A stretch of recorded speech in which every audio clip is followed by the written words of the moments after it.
Hello বন্ধুরা, কেমন আছো সবাই? আশা করছি সকলে ভালো আছো। প্রিয় বন্ধুরা, আজকে তোমাদের জন্য নিয়ে এলাম আরও একটি নতুন গল্প।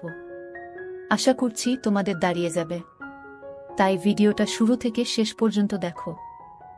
আমার নাম আদনান, আমার বয়স 21 বছর। কিছুদিন আগে আমি আমার অনার্স শেষ করি।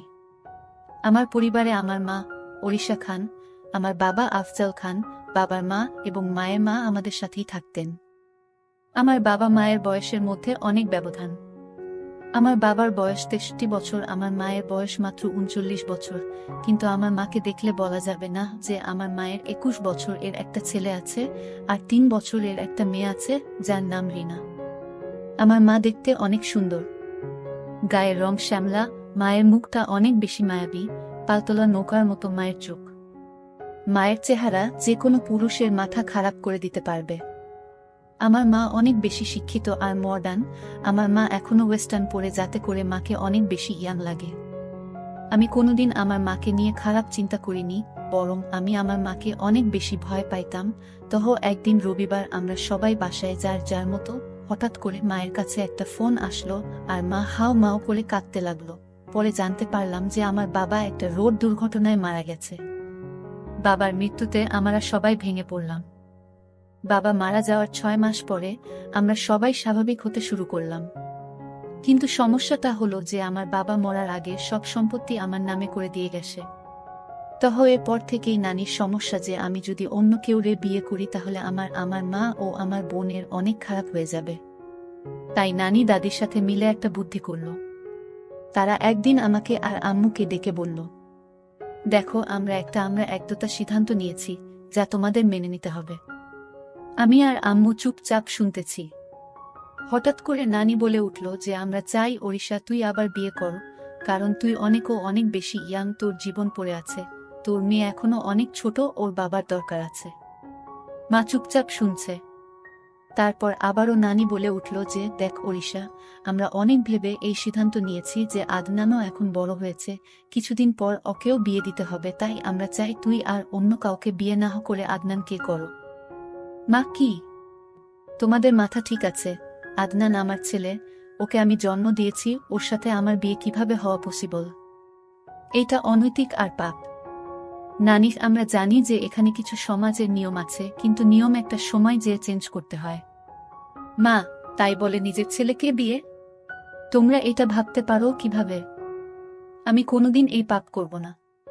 তারপর নানি আর দাদিমাকে অনেক জোর করল আর হুমকি দিল যে আমরা যদি এই সিদ্ধান্ত মেনে না নেই তাহলে তারা এই বাড়ি ছেড়ে চলে যাবে। মা হাও মাও করে কান্না শুরু করল। আমি চুপচাপ বসে আছি, আমার বলার মতো কোনো ভাষা নাই। তারপর দাদু আর নানু মাকে বুঝানো শুরু করলো যে দেখ, আফজাল মরার আগে সবকিছু আদনান এর নামে করে গেছে। এখন ও যদি অন্য কোনো ভুল মেয়ের পাল্লায় পড়ে তাহলে তোর আর তোর মেয়ের জীবন ধ্বংস হয়ে যাবে। তোর মেয়ের কথা চিন্তা করে রাজি হয়ে যা। মায়ের কান্না থামে না। আমি তো অবাক, কারণ আমি মাকে নিয়ে কোনোদিন ওইভাবে কিছু ভাবিনি। তারপর দাদু আর নানু অনেক বুঝানোর পর মাকে বলল যে দেখ, তুই মেনে নিবি, তা না হলে আমাদের সারা জীবনের জন্য হারাবি। মায়ের কান্না থামে না। তারপর আমাকে দাদু নানু জিজ্ঞেস করল, তোর কোনো আপত্তি আছে? আমি দাদু আর নানুকে অনেক ভয় পাইতাম, তাই তাদের উপরে কোনো কথা না বলে চুপচাপ করে রইলাম। অনেক জড়াজড়ির পর তারা মাকে রাজি করাল। তারপর যে যার রুমে চলে গেল। আমি রুমে যেয়ে ভাবতেছি, এইটা কিভাবে সম্ভব? আমার জন্মদাত্রী মায়ের সাথে আমার বিয়ে? মানুষ কি বলবে? আমি আমার বন্ধুদের মুখ দেখাবো কিভাবে? মাথা অনেক কিছু ঘুরতে লাগলো। নিজেকে কোনোভাবেই স্থির রাখতে পারতেছিলাম না। আমি আমার মাকে অনেক ভালোবাসতাম আর সম্মান করতাম। আমি কোনোদিন আমার মাকে নিয়ে খারাপ কিছু চিন্তা করি নাই। আমার জন্য আর মায়ের জন্য এই ব্যাপারটা মেনে নেওয়া অনেক কঠিন ছিল। আমাদের বিয়ের কথা ঠিক হওয়ার পর থেকে আমি মায়ের সামনে যেতে লজ্জা পেতাম। মা ও আমাকে আগের মতো বকাঝকা করত না। আমাকে দেখলে মাথা নিচু করে নিজের কাজ করত। নানু আর দাদু আমাদের বিয়ের দিন ঠিক করল 7 দিন পরে। আমি আর মা দুইজন অনেক বেশি মন মরা হয়েছিলাম। তারপর একদিন মা আমার কাছে এসে বলল, আদনান, তুই কি বিয়েতে রাজি? আমি বললাম, আম্মু, আমি আর কোনো রাস্তা না দেখে হা বলেছি। মা, হ্যাঁ রে, আমার জন্য তোর জীবনটা ও নষ্ট করে দিল। কি আর করব আম্মু, আমাদের কাছে আর রাস্তা নাই। তুমি জাস্ট মন মরা হয়ে থেকো না। তুমি মন মরা হয়ে থাকলে আমার ভালো লাগে না। তুই জানোস, স্বামী স্ত্রী এর সম্পর্কের মধ্যে আর মা ছেলের এর সম্পর্কের মধ্যে যে আকাশ পাতাল তফাৎ। একটা মা ছেলে হয়ে আমাদের ওইগুলা করতে হবে যা একটা স্বামী স্ত্রী।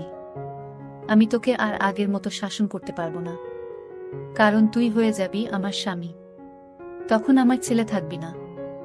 আম্মু, আমি সারা জীবন তোমার ছেলেই থাকব। আর এই বিয়ে হচ্ছে একটা কাগজি বিয়ে মাত্র। আমরা সারা জীবন মা ছেলেই থাকব, আর তুমি আমাকে যখন ইচ্ছা যেভাবে ইচ্ছা শাসন কইরো। আমাদের মধ্যে কোনো চেঞ্জ আসবে না। আমি তোমাকে সব সময় সম্মান করতাম আর সারা জীবন করব। মা একটু আশ্বাস পেয়ে আমার কাছে অনেক খুশি হয়ে গেল। তারপর আমাকে বলল, আচ্ছা আমি না হয় আমার জীবনের অর্ধেক পার করে ফেলেছি, কিন্তু তুই তো এখনো অনেক বেশি ইয়াং। তোর কত এক্সপেকটেশন ছিল তোর বিয়ে নিয়ে, তাই না? কত কিছু না ভেবে রেখেছিলি যে এমন মেয়ে বিয়ে করবি, এমন জায়গায় ঘুরতে যাবি, দুষ্টামি করবি, ঘোরাফেরা করবি, সব পানিতে গেল। এই বুড়ির সাথে কিছুই হবে না।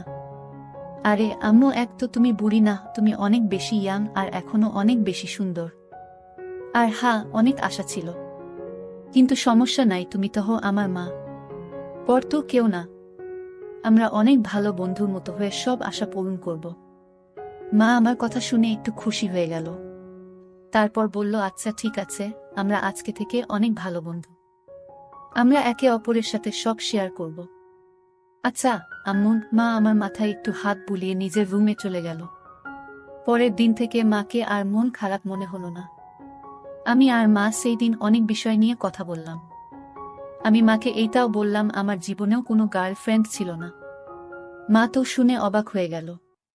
তারপর আমাকে তার জীবনেও অনেক গল্প আমাকে বলল। আমি আর মা অনেক ফ্রি হয়ে গেলাম। আমি আর আম্মু বিয়ে হওয়ার যে দিনগুলা বাকি ছিল, আমরা আমাদের জীবনের এর সবচেয়ে ভালো সময় কাটিয়েছি একসাথে। কারণ আমরা একসাথে হাসাহাসি করতাম, মুভি দেখতাম, রাত ভরে আড্ডা দিতাম, একসাথে গেম খেলতাম, আবার ঘুরতে যেতাম। আমি ওই কয়েকদিন আসলেই ভালো বন্ধু হয়ে গেলাম।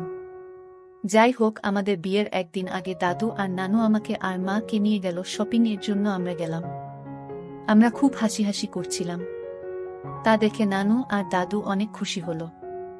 যাই হোক, আমি আর মা পছন্দ করে অনেক কিছু কেনাকাটা করলাম। মাকে আমি পছন্দ করে প্রথম বেনারসি শাড়ি কিনে দিলাম। মা একটু লজ্জা পেয়ে গেল। পরের দিন আমাদের বিয়ের আয়োজন করা হলো। কিছু মানুষকে ডাকা হলো। যাই হোক, মাকে কে দাদু আর নানু মিলে রেডি করে দিচ্ছে। আমি গোসল করে শেরওয়ানি পরে নিলাম। তারপর নিজের রুমে অপেক্ষা করতে লাগলাম। একটু পরে দাদু আসলো, বলল কাজী সাহেব চলে এসেছে। এই কথা শোনার পর থেকেই আমার বুক কেমন যেন থরথর করে কাঁপা শুরু করে দিল। কারণ আজকে আমার বিয়ে হতে যাচ্ছে, তাও আবার আমার নিজের মায়ের সাথে। আমি খুব বেশি ভয়ে ছিলাম। রুম থেকে বের হয়ে দেখলাম মা আগে থেকে টেবিলের মধ্যে বসে আছে। মা বেনারসি শাড়ি পরেছে, মাথায় কাপড় দিয়ে রাখছে, হাতে হালকা গয়না পরছে, আর হালকা মেকআপ করছে। মাকে আসলেই সুন্দর লাগতেছে, একদম ঠিক যেন নতুন বউয়ের মতো। আমি যে মায়ের পাশে বসলাম আর কানে কানে ফিস ফিস করে বললাম, আম্মু তোমাকে অনেক সুন্দর লাগতেছে। মা একটা হাসি দিল। তারপর কাজী সাহেব আমাদের বিয়ে পড়ানো শুরু করল। কাজী জানতো যে আমরা মা ছেলে। তারপর ও অনেক টাকার বিনিময়ে বিয়ে পড়াচ্ছে। যাই হোক, আমরা দুইজন কবুল বলে ফেললাম। আমাদের বিয়ে হয়ে গেল। আমরা মা ছেলে থেকে হয়ে গেলাম স্বামী স্ত্রী। যে নারী আমাকে পেট ধরে এই পৃথিবীতে এনেছে, সে কিনা আমার বিয়ে করা বউ হয়ে গেল। দাদু আর নানু তো অনেক খুশি, আমাদের আশীর্বাদ দিলেন। তারপর বাকি মেহমানরা আমাদের আশীর্বাদ দিয়ে রাতের খাবার খেয়ে চলে গেলেন। তারপর আমরা সবাই খাবার টেবিলে বসে খাচ্ছি। ওই সময় আমার বোন আমাকে বলল, ভাইয়া আজকে কার বিয়ে হলো? তারপর দাদুকে কোলে নিয়ে বলল, রিনা, আজকে থেকে তুমি ওকে বাবা বলে ডাকবা। ও ছোট মানুষ, মাথা নাড়িয়ে হা বলল। আমাদের খাওয়া দাওয়া শেষ করে নানু মাকে নিয়ে তার রুমে গেল। আমি আমার রুমের দিকে যেতে লাগলে দাদু আমাকে বলল, আদনান, আজকে থেকে তুমি নতুন জীবন শুরু করেছ। তোমার মা এখন তোমার বিয়ে করা স্ত্রী। ওর সব চাহিদা, ইচ্ছে, সুখ দুঃখ এখন থেকে তুমি দেখবা। ওকে এখন থেকে একজন স্বামীর মতো ভালোবাসবা। আমি দাদুয়ের কথা শুনে অনেক বেশি লজ্জা পেয়ে গেলাম। তারপরও শুধুমাত্র মাথা নাড়িয়ে বললাম। তারপর আমার রুমের দিকে যাইতে লাগলাম। দাদু থামিয়ে বলল, আজকে থেকে তোমরা একসাথে ঘুমাবা। আমি তখন আরো চমকে গেলাম। তারপর দাদু আমাকে নিয়ে মায়ের রুম ঠেলে দিল। দেখলাম নানু মাকে কি যেন বোঝাচ্ছে। আমি যেয়ে দাঁড়িয়ে রইলাম। একটু পরে নানু দেখে বলল, আসেন জামাই সাহেব, আমি বের হয়ে যাচ্ছি। আমি এই কথা শুনে লজ্জায় লাল হয়ে গেলাম। এরপরে নানু রুম থেকে বের হয়ে গেল। আমি রুমের দিকে তাকিয়ে দেখি রুমটা অনেক সুন্দর মতো সাজানো। খাট ও ফুল দিয়ে অনেক সুন্দর করে সাজিয়েছে, কারণ তারা চায় আমি আমার মায়ের সাথে বাসর করি। যেই আমার ভাবতেই কেমন যেন ঘৃণা লাগছে। আমি চুপচাপ দাঁড়িয়ে রইলাম। মা আমাকে দেখে বলল, আসো। আদনান, দাঁড়িয়ে আছো কেন? আমি মায়ের কথা শুনে যে খাটের মধ্যে বসলাম। তারপর মাকে বললাম, দেখছো মাম্মি তারা কি করেছে? রুমের অবস্থা। তাদের মাথায় আসলেই ঝামেলা আছে। আরে বইল না, আমাকে যে কত কিছু বলল, কিভাবে কি করতে হবে। তারা আসলেই ভাবছে যে আমরা মা ছেলে হয়ে এগুলা করব। হ্যাঁ, যত সব ফালতু। যাক, বাদ দাও। এখন থেকে আমাদের এক রুমে ঘুমাতে হবে। তোমার কি কোনো প্রবলেম হবে মাম্মি? না, প্রবলেম হবে কেন? তুমি তো ছোটবেলায় আমার সাথেই ঘুমাইতা। আর এখন তুমি থাকলে ভালোই হবে, ঘুম না আসলে আড্ডা দেয়া যাবে। যাক, তাহলে ভালো। তো আজকে কেমন লাগলো মাম্মি? সত্যি বলতে না, আমার অনেক ভালোই লেগেছে। এত বছর পর মনে হচ্ছে আমি আবার কোণে হয়েছি, বউ রূপে সেজেছি। আমার কাছেই ওভারঅল ভালোই লেগেছে। তোমার কাছে কেমন লেগেছে? আমার মধ্যে অনেক ভয় কাজ করেছে মাম্মি, যে আমাদের সম্পর্ক কিভাবে মিনিটের মধ্যে চেঞ্জ হয়ে গেল।